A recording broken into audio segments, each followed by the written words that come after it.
Coba dipilih sama manusia, merugi kita, diampuni sama manusia lah. Pengen kita diampuni sama Allah Subhanahu wa Ta'ala. Makanya saya ajak pengajian yang seperti ini bakal kita bawa sampai jumpa kepada Allah.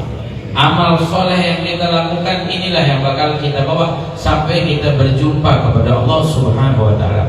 Hadirin hadirat, Rasulullah sallallahu alaihi wasallam Allah berikan salah satu keistimewaan. Jadi dibacain ayat di antaranya tentang mukjizat Isra dan Mi'raj. Banyak keistimewaan, di antara keistimewaan yang diberikan oleh Allah kepada Nabi Muhammad. Allah perlihatkan sama Nabi hal-hal yang tidak dilihat oleh manusia biasa. Uridat alaih, diperlihatkan oleh Allah, dinampakkan oleh Allah Subhanahu wa Ta'ala. Sampai dari pertama penciptaan Allah sampai nanti manusia ahli surga masuk surga, ahli neraka masuk neraka, sudah diperlihatkan kepada Nabi Muhammad, sudah diperlihatkan kepada Rasulullah. Bahkan di dalam hadis sampai Nabi mengatakan uridat alaih thawab ummati, amalan umat saya, pahalanya, kebaikannya semua diperlihatkan.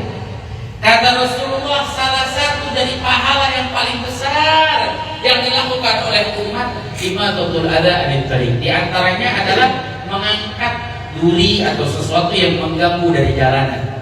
Ya, kita ngangkat paku, ngangkat beling, daripada kena orang kita angkat. Itu pahalanya besar, udah diperlihatkan pada Nabi kita Muhammad. Allah. Nabi sendiri yang mengatakan. Bahkan di antara riwayat lain yaitu mengeluarkan al-badah yukhrijuha minal masjid, kotoran yang dikeluarkan dari masjid. Kita masuk masjid lihat ada batu atau kerikil atau apa, kita ambil, kita keluarin. Itu kata Rasulullah, saya udah lihat Allah kasih pahala besar buat siapapun yang melakukan. Dan Nabi sampai mengatakan Allah kasih dosa besar. Di antara dosa besar dan hukuman Allah Subhanahu wa Ta'ala bagi orang yang hafal ayat Al-Quran atau satu surat daripada Al-Quran tapi dilupain, gak diingetin, gak dijaga amalannya, itu dosanya paling besar. Kata Rasulullah, Allah sudah perlihatkan kepada saya. Ini apa yang disampaikan oleh Nabi kita Muhammad Sallallahu Alaihi Wasallam. Kemudian ada salah satu yang istimewa dari hadis Nabi Sallallahu Alaihi Wasallam, di mana disebutkan dalam Sahih Al-Bukhari. Hadis ini termasuk akhir-akhir hadis Rasulullah. Ketika Rasulullah naik ke atas mimbar, Rasulullah SAW menyampaikan, kata Rasulullah SAW, ini baina aidikum fardun, saya ini udah lama bersama kalian.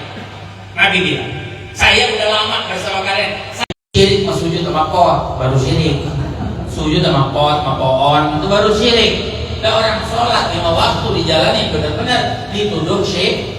Bahkan Imam Al-Habib Abdullah bin Husain bin Tahir dalam kitab Sulam Taufik itu ada menyebutkan, nggak boleh kita ngomong sama orang ini syirik, ini musyrik, ini kafir, ini Yahudi, nggak boleh. Sampai disebutkan ada orang yang nuduh orang kafir, sesungguhnya hakikatnya dia yang sudah keluar dari Islam. Itu ada dalam kitab Sulam Taufik.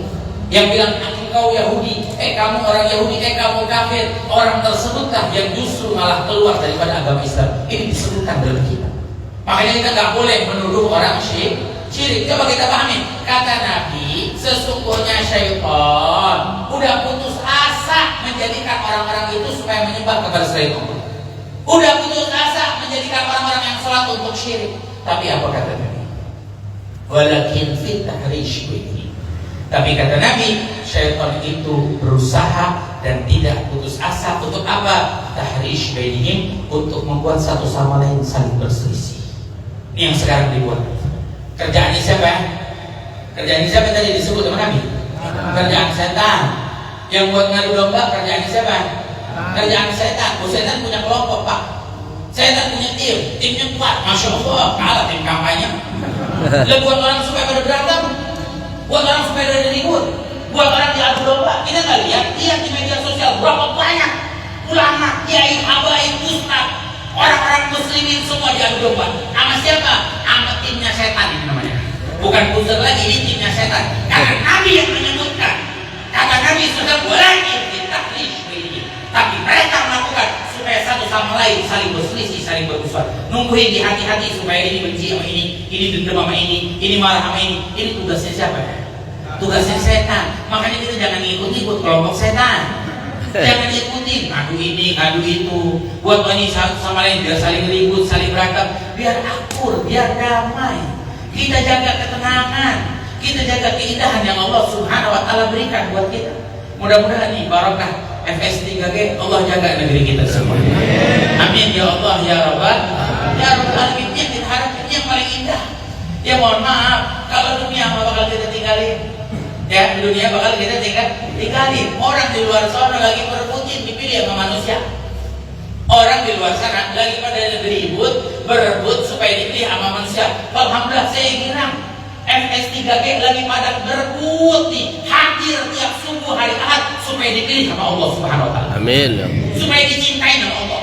Orang-orang soleh, para walinya Allah, orang-orang yang dicintai oleh Allah, tiap waktu, tiap saat mereka berusaha mendekatkan dirinya kepada Allah supaya dipilih sama Allah biar kita jadi hamba yang dicintai oleh Allah. Makanya jangan cuma dipilih sama manusia. Cuma dipilih sama manusia merugi kita, diakui sama manusia doang. Pengen kita diakui nama Allah Subhanahu wa taala. Makanya saya ajak